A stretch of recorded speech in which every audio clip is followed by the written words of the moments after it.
This is well outside my comfort zone. I don't teach sitting down and I don't lecture sitting down. So this is awkward, but I hope the content isn't watered down, and I hope it's not awkward. I have spent the last couple of days recording myself doing this a couple times just to make sure that it makes sense to me, with the reality that I'm going to try to take a stab at adding as much value as I can in a very short period of time to all of you that are joining.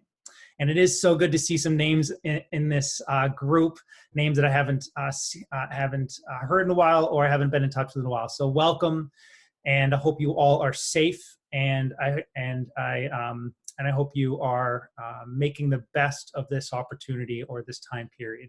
We are all kind of stuck in this together, so let's make the most of it. And Julie approached me to do this workshop, and I said, absolutely, Julie. She's like, what do you want to do? I'm like, I have no idea what we could do. I have no idea what's going to add value. I have no idea. There's so many layers to what can be helpful. So this is a stab at trying to add something that might be helpful. So I'm going to dig into this presentation. I'm going to talk about how to connect with our kids. And with that, that's kind of phase one. Phase two is, how do I connect and then tap into some core opportunities to build skills within my child. If I can do that during this quarantining period, that's a massive win and an incredible opportunity that we can take advantage of. So without further ado, I'm going to jump into things. It's funny, I actually have my presentation clicker. Yes, I know I could touch my screen, but I thought maybe it'd feel a little bit more at home if I had my clicker with me, so I don't have to move my hand back and forth to the screen. So let's just, first and foremost, before I get into details, I've already said this once, I'll say it again. For those that just joined, this is going to be a presentation with a workshop format.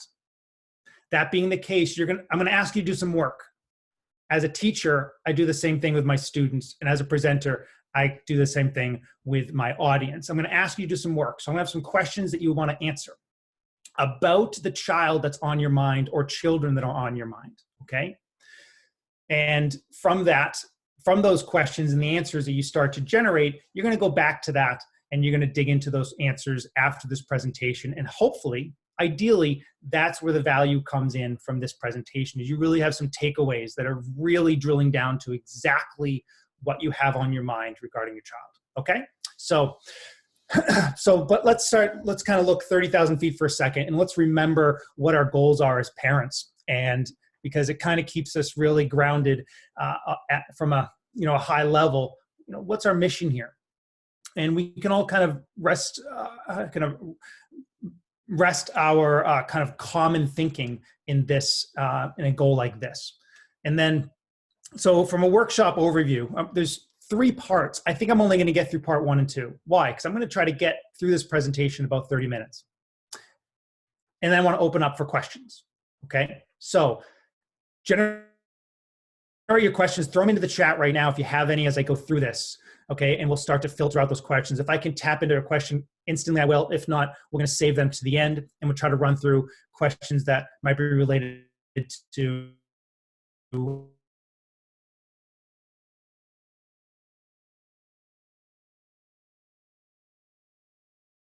and do this again if you find this is helpful, okay? So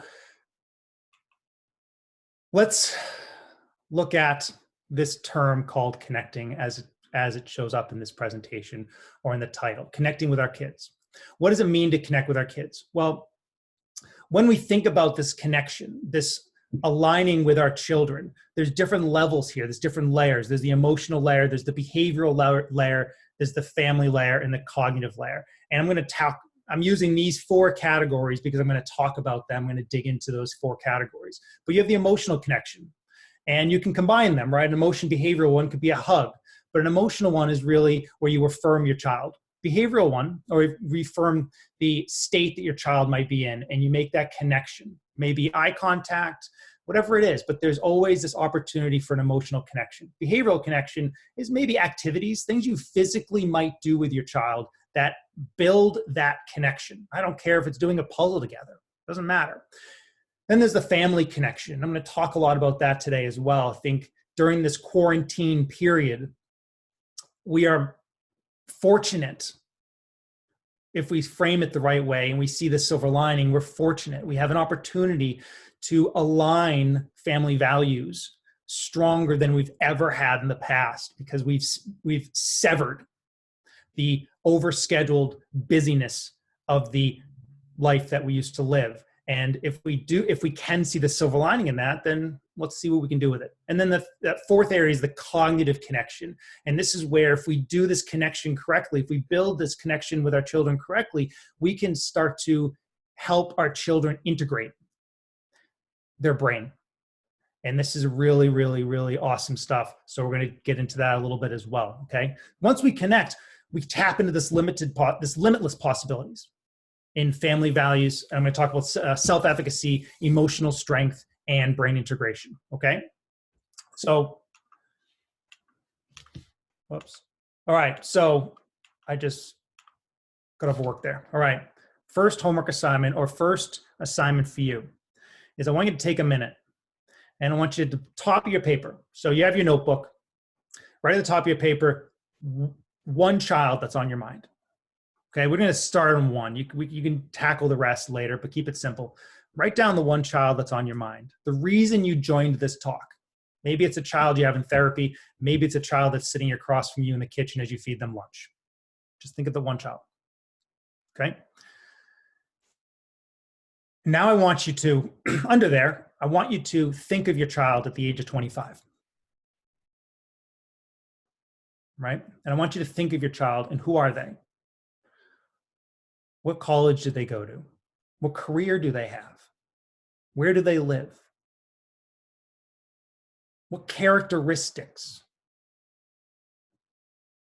do you see in them that might be an extension of the values and parenting strategies that you have tried to instill in them from where they are now to that age of 25?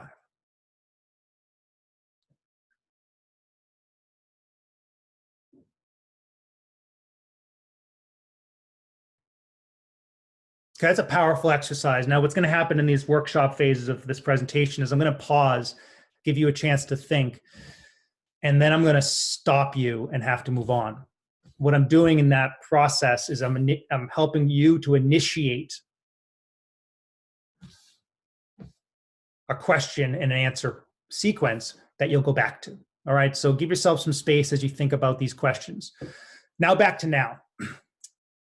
I want you to give yourself some space from that first part. And now I want you to write down think of that same child. Write down make a list, 1, 2, 3, 4, 5, 6, 7, and just go down that list. And I want you to think of your child's strengths, skills, attributes, characteristics.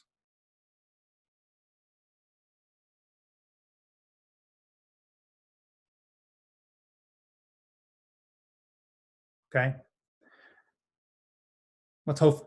Let's pause there for a second. Second, give yourself some space again. 1 through 5. What are 5 things, topics that you nag about the most as it relates to that child?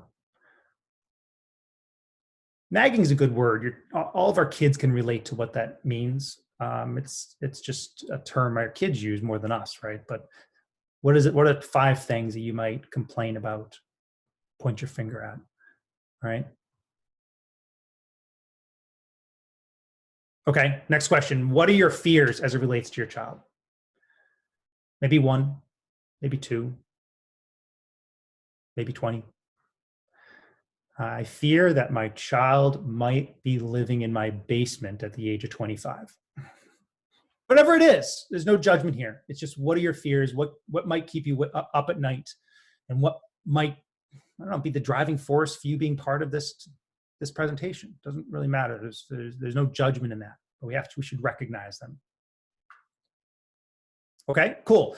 This is our first run at this presentation workshop virtual relationship that we have here. Like I said, this is a brand new platform for me. I'm trying it out, and hopefully this works. So we're going to keep going with this flow. Give yourself space in these questions. If you don't have time to answer all of them, it's great. You're going to go back to it. That's the point. But you want to make sure you have the question down at least. Okay? So let's look at these theoretical models, the constructs around executive function and self-regulation.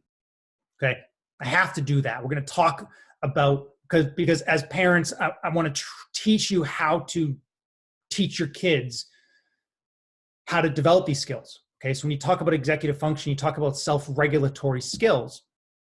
I love this diagram. Is awesome. This GIF is one of the best models I've ever seen. It's from Developing Child at harvard.edu. Go to that site. There's so much content in there. And if you look at this model, it kind of shows how the stimulus comes in, and don't pay attention to the red section. We're not going to talk about that. We want to be over in the blue area, right? You as parents, you're kind of sitting at that attention marker, that gate.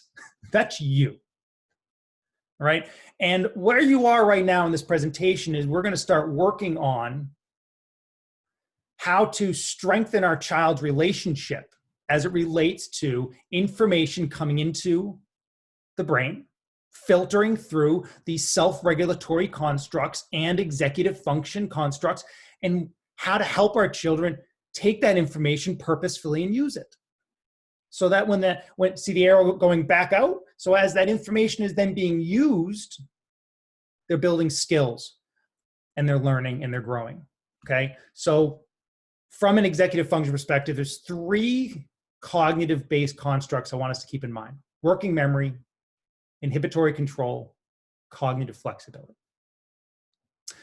There are behavioral interpretations of executive functions. I'm not going to get into those. Those would be like that would be for the kind of the knowledgeable people in this presentation. The behaviors are what we see, right? So that would be the disorganization. That would be the distractibility that we might see.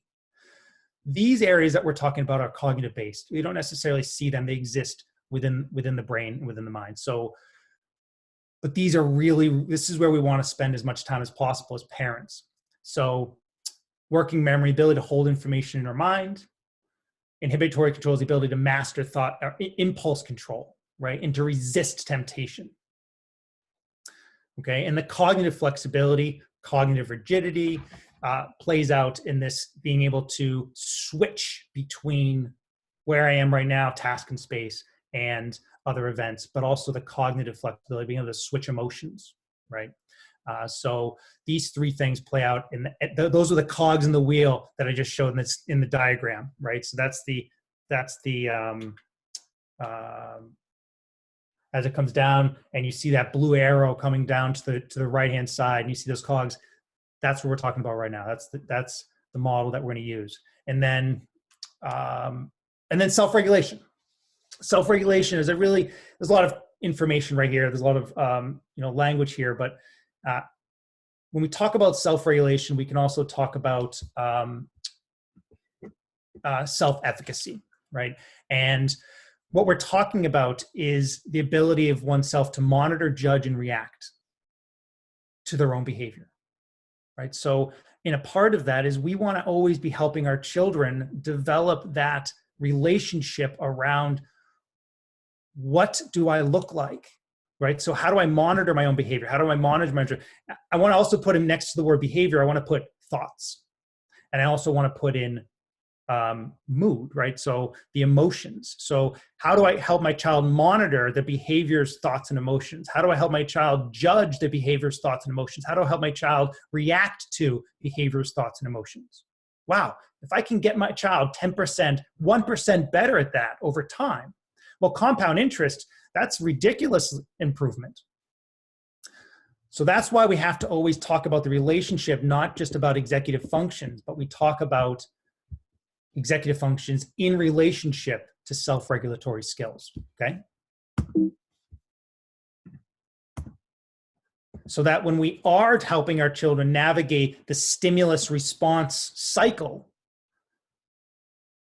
we are helping them develop this internal dialogue, this metacognitive dialogue, where they can evaluate themselves before reacting. That's powerful. And we as parents, unfortunately, the burden is on us to help as much as we can.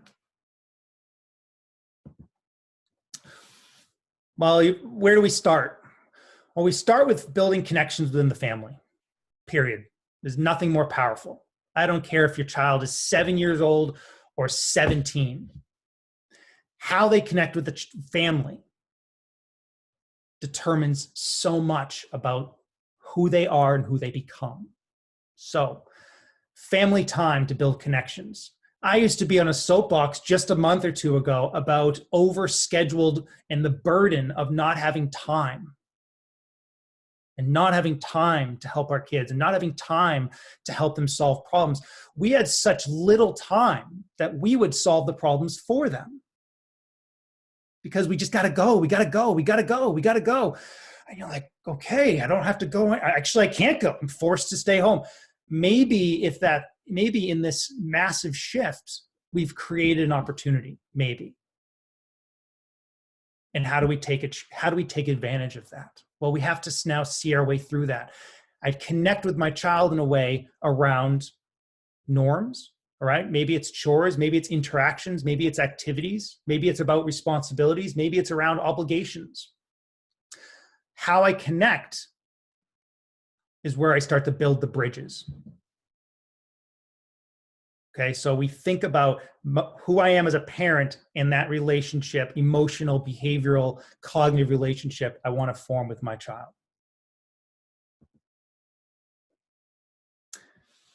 Okay, this is like where you are writing a book and all of a sudden you have a section in the book that says, okay, detour for a second, let's frame out developmental age.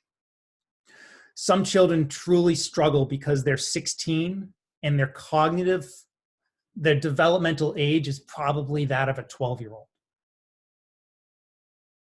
If that's true, then that is a massive burden for them to bear. And if it's even more complicated if we as parents don't recognize that. Doesn't mean we can take them out of sophomore year in high school and put them back to 7th grade. There's certain things it is what it is. But from an expectation perspective, sure, can we shift gears a little bit? From our frustration tolerance, like, crap, you're 16, grow up.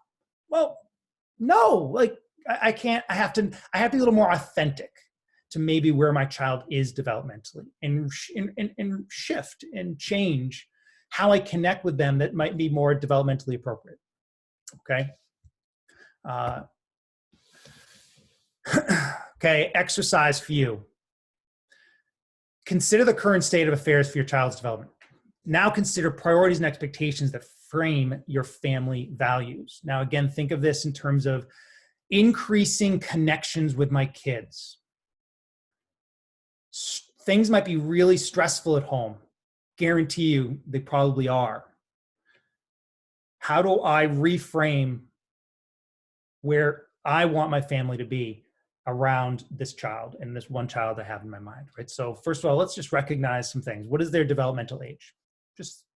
You probably know. I ask that question all the time and every parent answers. Well, it's they typically have an answer. Now, how can I prioritize family time? Where are some opportunities that I might be able to engage with my kids? And I'll tell you the answers if you just want me to throw you some, but you probably already know because you may be doing it already. It's just, okay, write down what you're already doing. Now we have an opportunity for breakfast. Now we have an opportunity for lunch. Now we have an opportunity for dinner. I would miss most dinners most nights because I was out and about. I'm home for most dinners now. If there's one silver lining to this, my family's healthy. I'm actually home for dinner. And my son's sitting on the table helping to, prepare something. Like my daughter's next to me. She has a carrot and she's learning how to shave the carrots. Like, it's just time together. And that wasn't possible before. So where are the opportunities to start to reframe? Many of our kids had found more value in their soccer team time than they did on their family time. Why? Well, because the priority was get to practice, skip dinner. Right? So that's why. But we get to reevaluate and reassess. What does it look like now? Okay, so what can you start doing today? Write down something. Chores. That's the last part of this. Chores. Meaningful chores.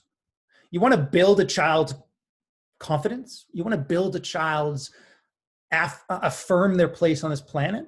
Give them meaningful chores. Help them accomplish them. Do them together. Why? Because their relationship with their family matters. So build it. And you'll see confidence, right? You'll see an interconnectedness that you may not have seen before. Dr. Hallowell uses the term conative strengths, so I'm going to keep using his term. I really enjoy it. It's talked about striving instincts, these instincts that are within our children that can be paired with strengths, things that our children innately are good at. Okay, we might see it as a problem, but that's what we're going to change right now. We're going to start to see what our children's strengths are. Now, why do I care about strengths? Well, because they probably get their ass kicked all day long. Because school, teachers, and the symptoms of their dysregulation remind them how much they might suck at certain things, right? And if we nag about too many things, we're just adding to that list of things they're not good at. During this quiet time, if we can see this period of time as quiet, and if we can see some time for contemplation and reflection, I would like us to make a list of what our 100 strengths are in our kids and spend every day tackling 10 of them. Okay? You want to affirm your child. You want to connect with them on their strengths. You want to build them up on their strengths. Okay? Well, there's a way of doing this that might be easier, because it may be hard. Maybe my kid just struggles so much. Like well, my kid's stubborn. He's impulsive. He's intrusive. He's arrogant. He's rude. Yeah, but my kid's so damn stubborn. When he figures out what he wants to do in this life, he's going to crush it because nothing's going to get in his way. He will plow through anybody to get what he wants. And that is an amazing gift if he can see his way into something that he can put his hat on. Okay? Really, really powerful. And the best teachers that your child has worked with were innately good at this. They could always tap into that child's strengths. And we as parents, we get lost in the weeds. And it's always refreshing to be reminded that if we just spend time on our child's strengths, we're going to build them up, right? So when we talk about strengths, I have to talk about emotional strengths, because this is the recipe for life success. If I can handle struggle, meaningful struggle, meaning struggle that's relevant to accomplishing something, then I'm building a reservoir, a capacity, a foundation that I can stand on. So if I can fail 10 times and I can get up 11 times and keep moving forward, which, by the way, is most of our kids, by the way, they're so good at failing that they are building a strength that no one recognizes because people don't mention it enough, right? But this term self-efficacy also coined from Bandera's work. I don't cite him in here, but the opposite is learned helplessness. So when we as professionals and parents solve our children's problems, we're just moving the line in the wrong direction. So we want to give our children as many chances to fail as possible. But if we do it thoughtfully, then we can coach them through it. If we do it thoughtfully, we can talk about it. We can reflect on it.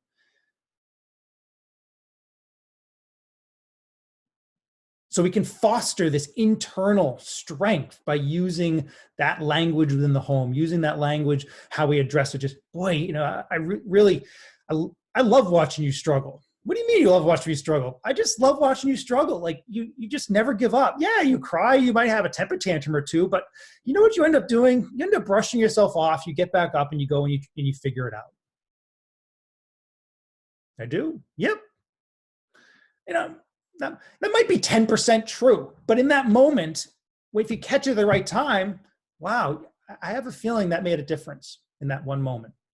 So we don't pacify, we don't coddle, we just sit there and we affirm that while they're struggling. I mean, my 5-year-old came in the other day, he was in tears and he was trying to do something. And I had that moment, like we all have at that moment, where I could tell JD, oh, give me the problem, or don't worry about it, go do something else. And I had to catch myself. Luckily it was as I was working on this, I was like, JD, I know you'll figure it out. Like, I really didn't even know exactly what the problem was, but I don't know what did he want from me? Did he want me to take the problem away?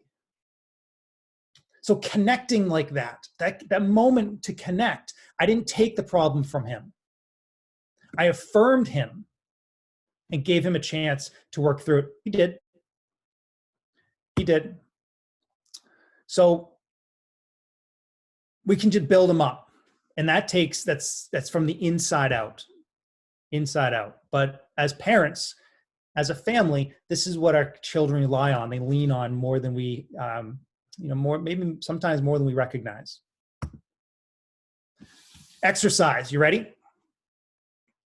Okay. 3 things that define your child's passions or interests. What are they?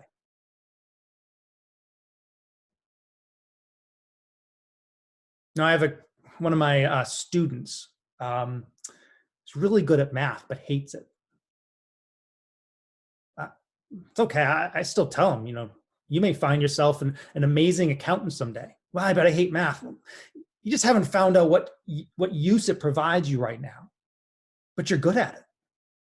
So I'm going to use that as your strength. Is that okay if I just have that be one of your strengths for now until we figure out what you want to do with it?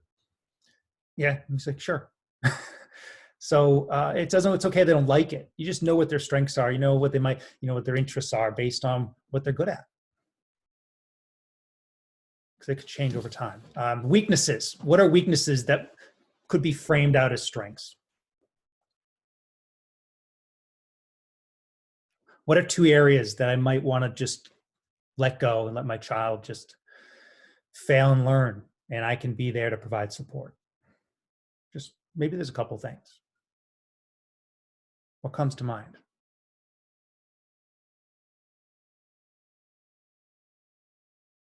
A grit statement is a statement that I can use or just remind myself to use to keep myself, to help build my children up. Some of the grit statements I find most powerful, the ones that have to do with the family. In this family, we celebrate hard work. In this family, we celebrate failure. What'd you fail at today? I love that one. That's great.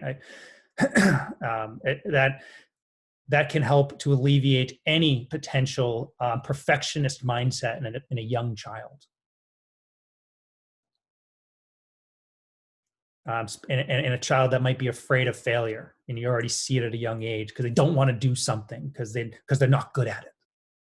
All right, you and I, dude, we're going to spend the next year just celebrating failure. I'm going to give you 3 of my examples. You're going to give me 3 of yours, and we're going to have an ice cream, after we've celebrated our failures for the day.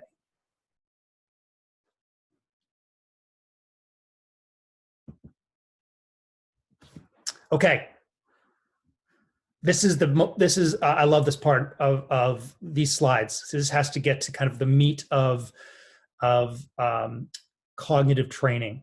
So when I showed that executive function and self-regulatory model, when we're in the brain of our children, we're helping them think about thinking. We're helping them work through metacognitive processes around problems. And if our children can get better and better at solving problems or recognizing problems, then they are building capacity to live life to its fullest. So part of that self-efficacy model is helping our children build a confidence in their own ability to solve problems. So as parents, we have to get better at not solving their problems, but also helping our children recognize and work through what problems might be in front of them. Okay, so a little bit about what problems are. Think of the problems in 3 buckets. Okay, so you have problems that are just immediate, and you got to get my kid out of the middle of the road. They're about to get hit by a car kind of problems, right? They need an immediate solution, and that's bucket A. Bucket B is problems that I want to address, but I can be thoughtful about it. Bucket C is problems I'm going to put on the back burner because they're just irrelevant. I've been nagging about that stupid toilet not being flushed for so long. I either have to put it on bucket B, or I'm going to jump out the second floor window, or I'm just going to put it in bucket C and just leave it alone, right? Bucket C is important because sometimes bucket B is so long that I get overwhelmed as a parent. So I have to organize and I have to filter through that and make a list that's a little bit more applicable, manageable. So I want to treat bucket B with some attention that allows me to put some items on there that I want to address, and I can be proactive in how I address them. Okay, so first thing, and if there's a takeaway in this presentation to start, it's relinquishing ownership of your child's problems. For example, like my son JD, when he came into the room, this happens all the time with us, right? We want to jump in and solve problems. We want to jump in and solve problems, and we want to become like, we want to be the hero. Or we don't have time to do anything else, so we're going to solve the problem and we're going to move on. But first thing I have to do is I have to relinquish that. I have to protect that relationship. If I can, then I can connect and engage my child in the problem-solving process. So first thing is, okay, what is the problem? What is the unsolved problem? Using a term from Ross Greene, what is the unsolved problem? I have to kind of define it. It may not be the behavior that you're seeing, by the way. The temper tantrum, the unflushed toilet, the messy bedroom. That may not be the problem. That's a symptom of the problem. So you got to dig into that, right? And that's where we start talking about developmental or lagging skills. That's where we start trying to help our kid understand the root cause. And then you have to ideally be proactive.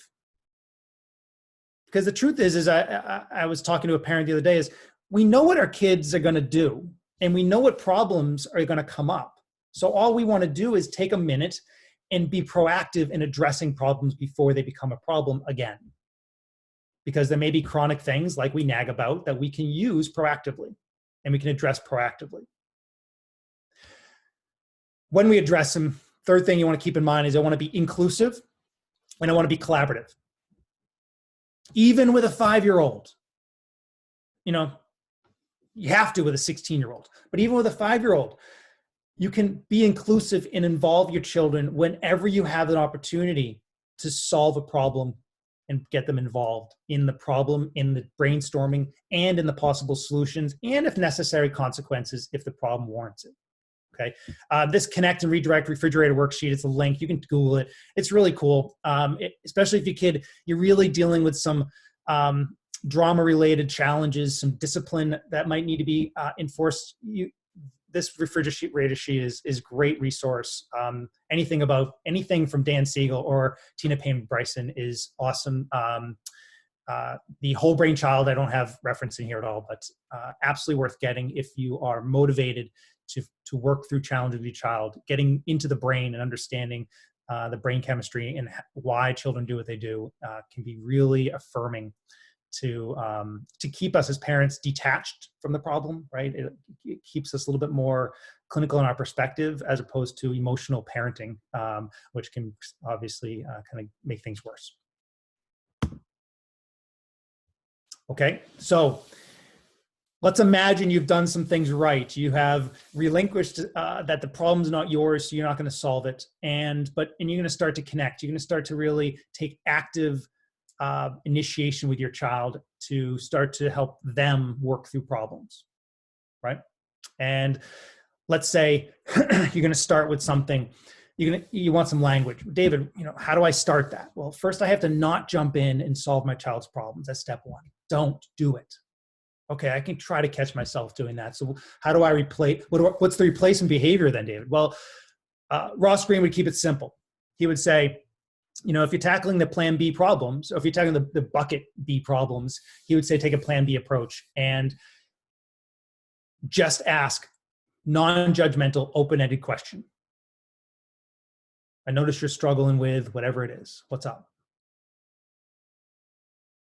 I'll work with a 5-year-old. I'll work with a 16-year-old. It won't work right away if your child is really used to you doing something very different. Right? It's the mom that storms into the bedroom and just starts spewing things about, that's what that kid's used to. So if they all of a sudden see this stoic figure, quietly saunter into the room and acknowledge something, it's going to take some time to retrain that experience. But if you can be patient with it, you'll notice that what you'll start to find is opportunities for a dialogue, opportunities for thinking, opportunities for collaborative problem solving. And you're also, in that one moment, you're not taking the problem on. You're affirming, you're just empathizing with your child. Yeah, you looks like you're struggling, man. You look frustrated. Come here, give me a hug. As those tears, you look like you're really beaten down by whatever's going on. Let's see what's going on. Tell me about it. And then you can help them work through whatever is cycling through in their mind. Now we have the time. I think that's one thing I want to keep telling to the community is we have time if we see it.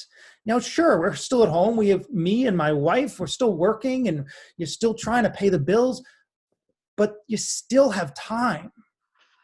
So if I can see the time, then I want to grab a hold of it and I want to use that time to connect with my child at a cognitive level. Wait. What you might do next, let's say that worked because you did it 100 times. It may take 100. So be patient with your children. It's on a space star? They just tapped 6 times and something went by. I think there's someone distracting me. Okay. You can start asking them questions that may sound like, what's your plan? Now, that's not a judgment. You can go in there and yell that, or you can really, as part of this engaging, as part of this dialogue, as part of this metacognitive process that you're taking your child through, these questions your child may not be asking themselves. They might not, because they haven't really, because they have this dysregulation, right? It's real. It's a lagging skill. So you want to train them. So what's your plan? What are you thinking? What's on your mind? How do you want to handle this? What are some options? How can I help? Oh, I've noticed there's this term you keep using. I've heard you say it 3 times. What does I forgot mean? Most of us know it means that there may be a working memory challenge and maybe some legitimate I forgot. I'm gonna unmute. So, okay. So how can we prevent the I forgots? Now we're really helping our child problem solve real problems that they experience day in and day out. Now that's going to take much longer than you just jumping in and doing it for them. But that's where we want to stay as a parent. We want the time to let our children work through this stuff and then come back to the table. How'd it go yesterday? I know we worked out a plan A and a plan B. How'd that go? Which one did you do? Well, I did plan B. What'd you think? Oh, now you know exactly how it went. It was a shit show and it was an absolute mess. And your kid it doesn't matter what you think. It just matters how you're tapping into your child, thinking about thinking and how they're evaluating what they're seeing and doing. Okay. You have to stop being an excellent parent at the problem solving. You just do, right? Become awful at it. Because if you can, they'll take your place because you're going to train them how. Yeah. So, okay. As a parent, it's like, okay, we get in the weeds and we just kind of autopilot. There's like this automaticity to parenting, especially if you have 5-year-old, 10-year-old, 16-year-old, you just don't know what you're not doing. You got to catch yourself. So part of it is even if you have a spouse, well, cool, work together. Hey man, that falls under the nagging category. Oh yeah, thanks. There's just things I have to stop nagging about. Why? Because I'm taking this taking this workshop with Dr. Murphy or Coach Murphy, and he's kind of telling me that I should have my, proactively engage my children in this problem. And if I'm nagging, that's being too reactive. I'm being reactive, so I want to catch those. And if it's not worth it, then put it in bucket C and don't even worry about it for now. Okay?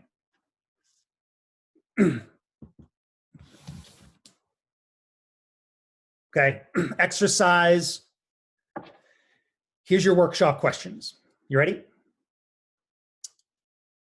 Going back to one of the first questions I asked. What do I nag about the most? Go back to that question. See if you can clarify what you wrote, finish what you were writing. Because there's another question on top of that I want you to get into. What are 3 unsolved problems that exist today? Maybe they're the same as the nagging. But what are 3 unsolved problems that exist today that I can address now through a proactive and collaborative approach?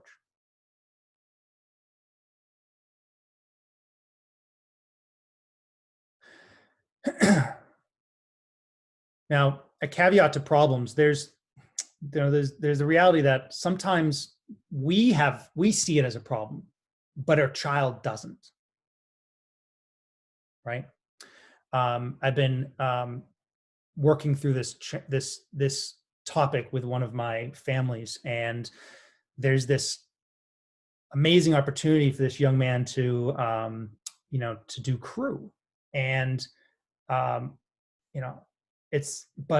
so the problem is that he's just not that into it during this time, during this quarantine. He's just not into it, and he's not into the life that that it offers. So who's, this is very similar to many of us. Like, we see problems, but our children don't. So that's a real, in this child, he's in high school. So who owns, is this a problem that, I don't know, like, I have to figure that out with my child. Like, maybe I have to let that go. Because if my child doesn't want to do it and they don't see it as a problem that they're not doing it, I have to resolve that, even maybe within myself as a parent, and just put that in bucket C for now. Okay, so from a time standpoint, we are at a point where I have to stop, I will stop, and I will try to do my best to tackle questions that might be coming up. By the way, even after this presentation, my email's been on most slides, so shoot me an email with any question you have after this, and happy to delve into them with you. I know that this type of presentation just touches the surface on so much, so that's why it's hard to do these talks. So all it does is just maybe create more questions, but I can answer them after this as well. So Julie, how do you want me to do that? Let me see. Oh boy.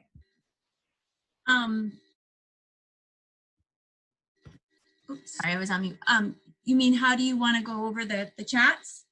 Yeah, I'm reading some of the questions. Oh, you can see them. Good. Okay. However you want to address. I know that a lot of people have inquired if this could be sent to them on a recording, and I will definitely send it.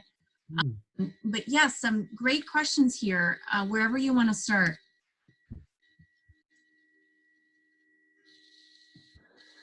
Oh, solving. So one of the first ones that comes up, solving transition struggles.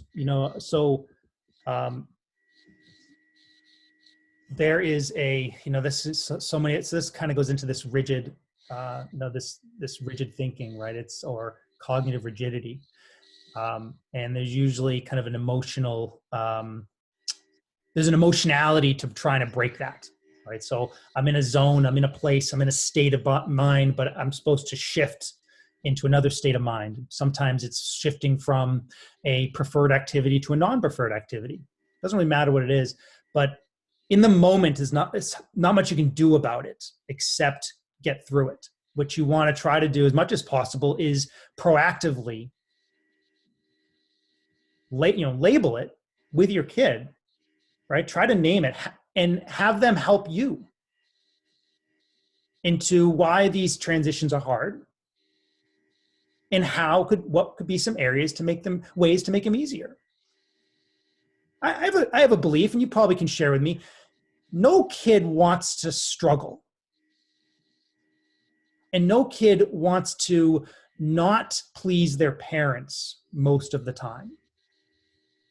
Right? You know, there's the teenage thing about demand, you know, affirming independence and stuff like that. But so if we just get our kids at eye level and start engaging in these conversations around problems, we're gonna dig deep into how they see it. We're gonna share with them how we see it, and then we're gonna come to some agreements about some ways to handle it. That takes time, but like you hear me say, maybe we have the time, or maybe we have the time and we just need to get better at finding how to carve it out.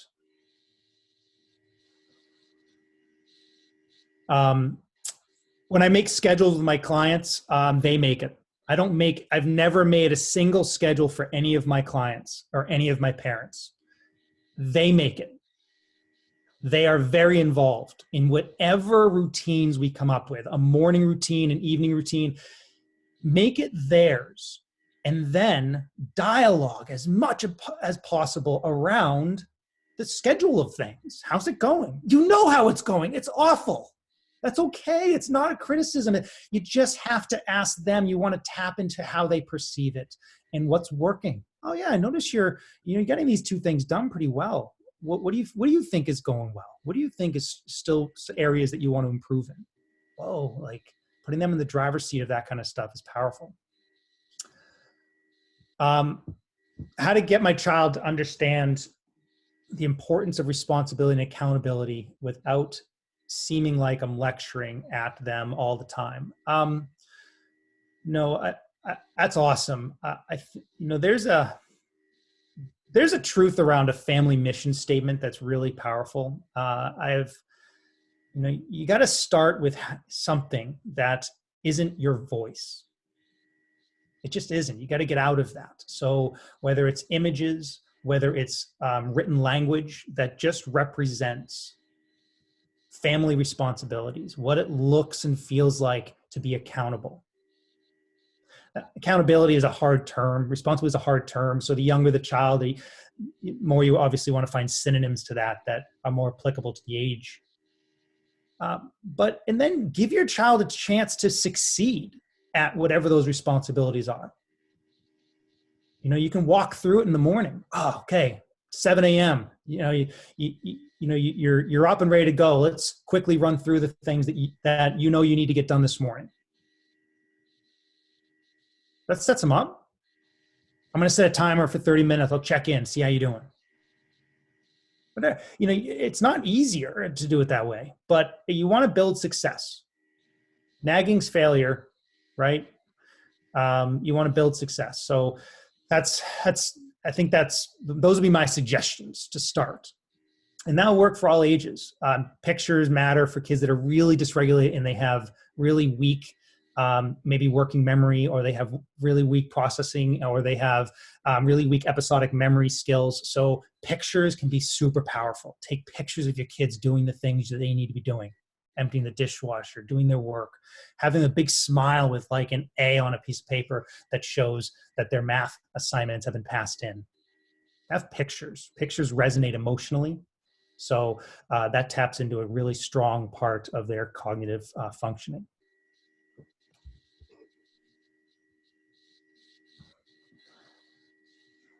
Julie,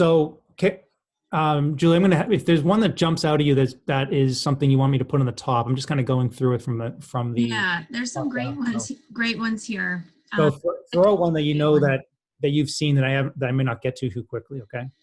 Okay.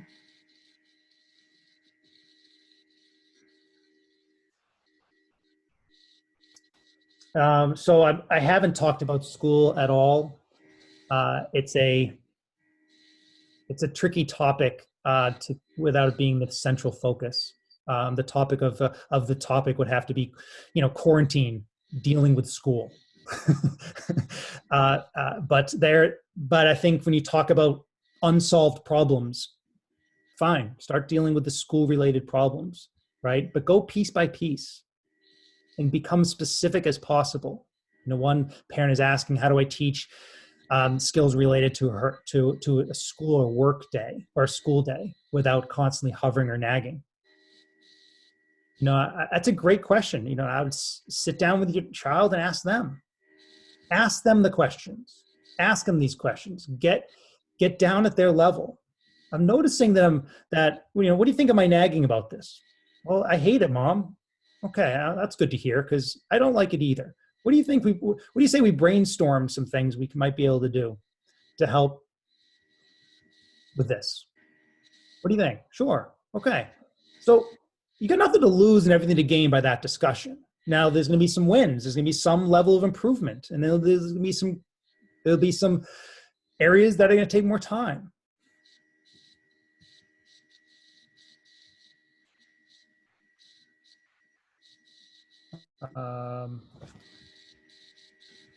Zero interest in being outside or doing anything active. Oh boy. Come on. I don't know if anybody had mom like me, but she'd kick me out of the house and say, I don't want to see you till dinner. But I find I'm nagging about getting outside time.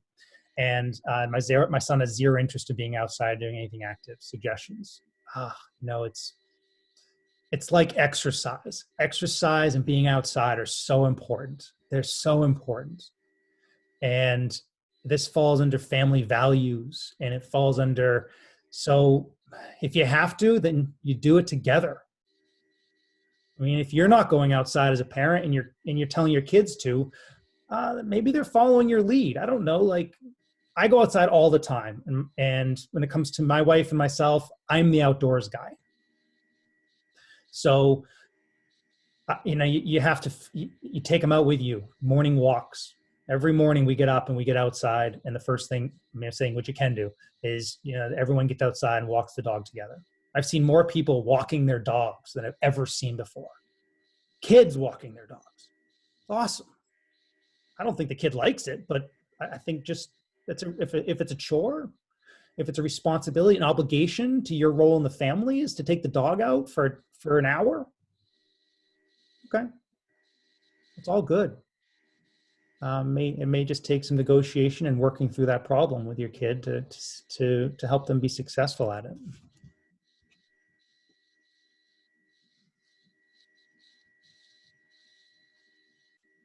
Dishonesty. Respectful of everyone's time. It is 1 o'clock now. David, happy to stay on for a few extra minutes. Nancy, you asked such a good question, Nancy. Maybe I'll answer it. I'll just record it. So people that want to leave, you'll get the answer. She's tackling the topic of dishonesty, and it's a big topic. It can be a theme but it would be an unresolved problem to dig into. Building reframing the family around a culture of honesty.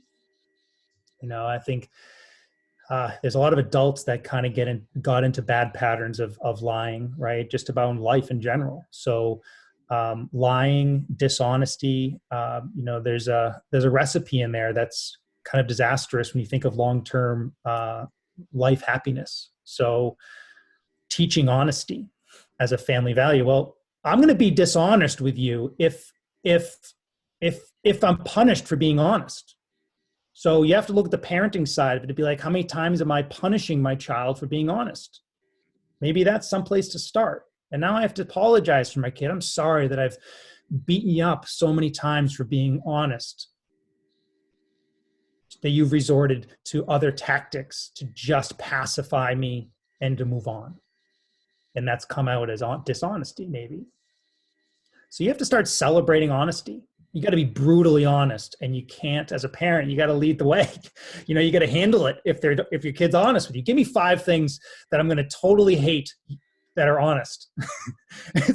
And then you take the blows. It's like, I don't know, you got to start somewhere, and you have to start shifting it. But I think if you can somehow frame it in a positive way and as an open family way, maybe you can chip away at that. But it's huge. It's a mission statement in the family if you can make it that, and celebrate honesty, hardcore celebration. even if you don't like it, even if it makes you cry because it's so honest. That's okay. We're just going to be honest. And anytime we catch ourselves with a moment of dishonesty and we try to make amends, wow, that's like a grand slam. I want to catch those. I want to celebrate those even more. I think that's, but I would engage your kid in that question. Bring it to the table.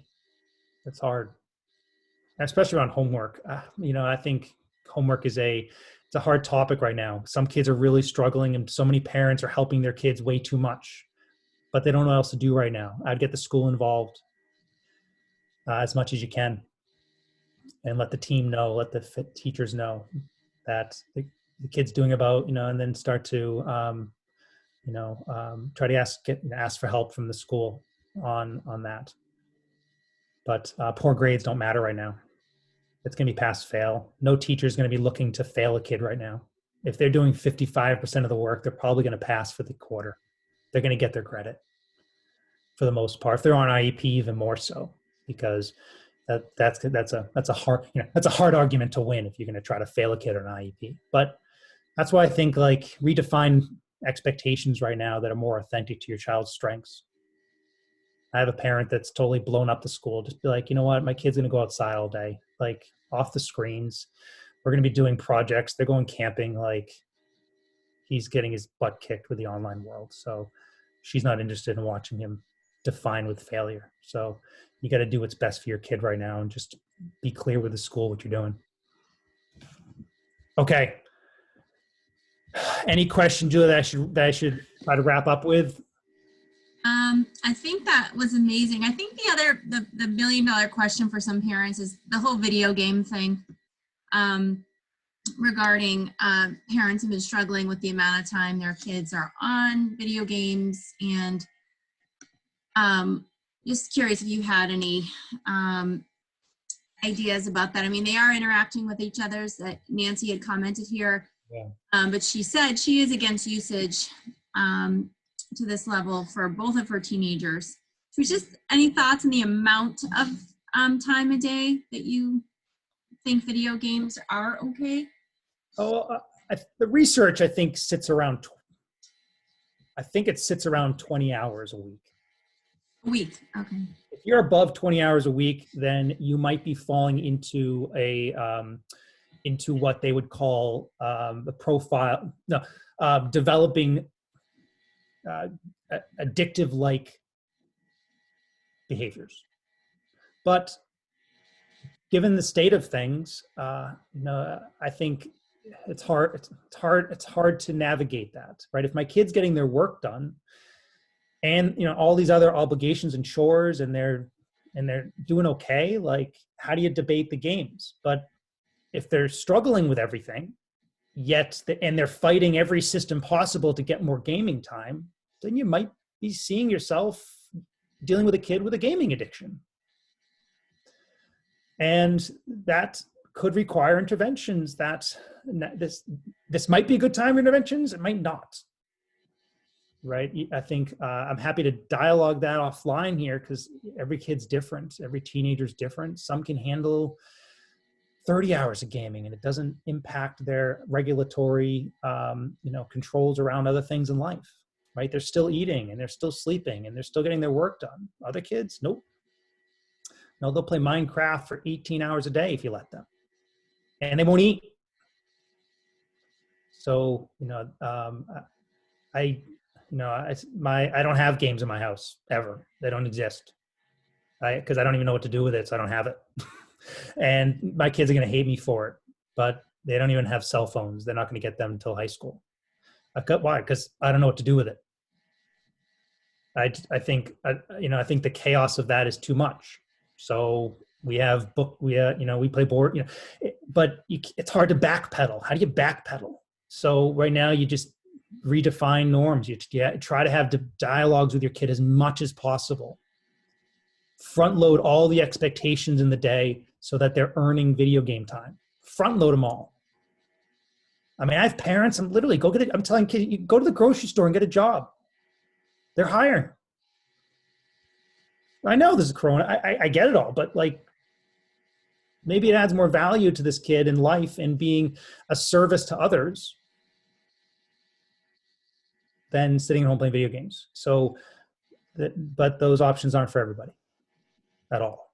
So, I'm being too general, I know, for most parents listening, because it's not specific to your kid. So I'm happy to delve into those offline if you like.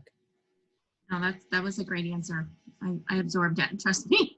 Yeah, it's complicated. I will not say any of this is super easy. This is not an easy presentation. That's why maybe there's a part B, but I think it's all relevant. No, I do as well. And David, we really thank you for your time. This was an excellent presentation. You hit on so many points. I have a full page of notes myself, but I have recorded this. So if anyone would like it, if anyone would like to share it with their clients, it will be available. And I did have a few individual requests. I will send it to them, and I can send it to you as well, David. Okay. Sounds great. Thank you all for joining. Those are still here. I know we've gone over a bit. So hopefully you had a nice lunch and time together. And it is so nice to see some faces in the audience. So I give you all a hi, at least virtually, without shouting out your name. But so good to see some faces in the crowd that I definitely cherish and appreciate. Thank you so much, David. We really appreciate it. We appreciate everybody that came on today. Thanks. Yes. Enjoy your rest of your day. Enjoy your next few days and your weekend. Great. May we see everyone out and about soon. Take care. Thank you.